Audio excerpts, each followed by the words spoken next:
ದರ್ಶನ್ ಅವರು ಮತ್ತೆ ಬೇರೆ ಬೇರೆ ಕರಪನ ಕಾಲದಲ್ಲಿ ಆರಾಮಾಗಿ ಟೀ ಕುಡಿತಾ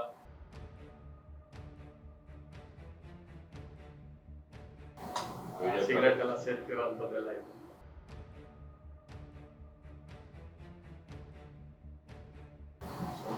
ಈ ವಿಚಾರ ಬಹಳಷ್ಟು ದೊಡ್ಡ ಮಟ್ಟದಲ್ಲಿ ಚರ್ಚೆ ಆಗ್ತಾ ಇದೆ. ದರ್ಶನ್ ಅವರು ಮತ್ತೆ ಬೇರೆ ಬೇರೆ ಕರಪನ ಕಾಲದಲ್ಲಿ ಆರಾಮಾಗಿ ಟೀ ಕುಡಿತಾ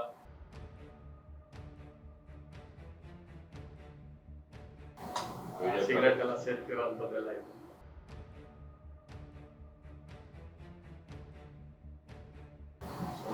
ಈ ವಿಚಾರ ಬಹಳಷ್ಟು ದೊಡ್ಡ ಮಟ್ಟದಲ್ಲಿ ಚರ್ಚೆ ಆಗ್ತಾ ಇದೆ. ದರ್ಶನ್ ಅವರು ಮತ್ತೆ ಬೇರೆ ಬೇರೆ ಕರಪನ ಕಾಲದಲ್ಲಿ ಆರಾಮಾಗಿ ಟೀ ಕುಡಿತಾ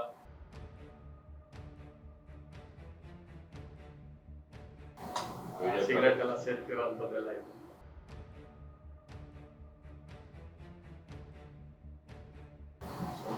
ಈ ವಿಚಾರ ಬಹಳಷ್ಟು ದೊಡ್ಡ ಮಟ್ಟದಲ್ಲಿ ಚರ್ಚೆ ಆಗ್ತಾ ಇದೆ. ಗ್ಯಾರಂಟಿ ನ್ಯೂಸ್, ಸುದ್ದಿ ಖಚಿತ, ನ್ಯಾಯ ನಿಶ್ಚಿತ.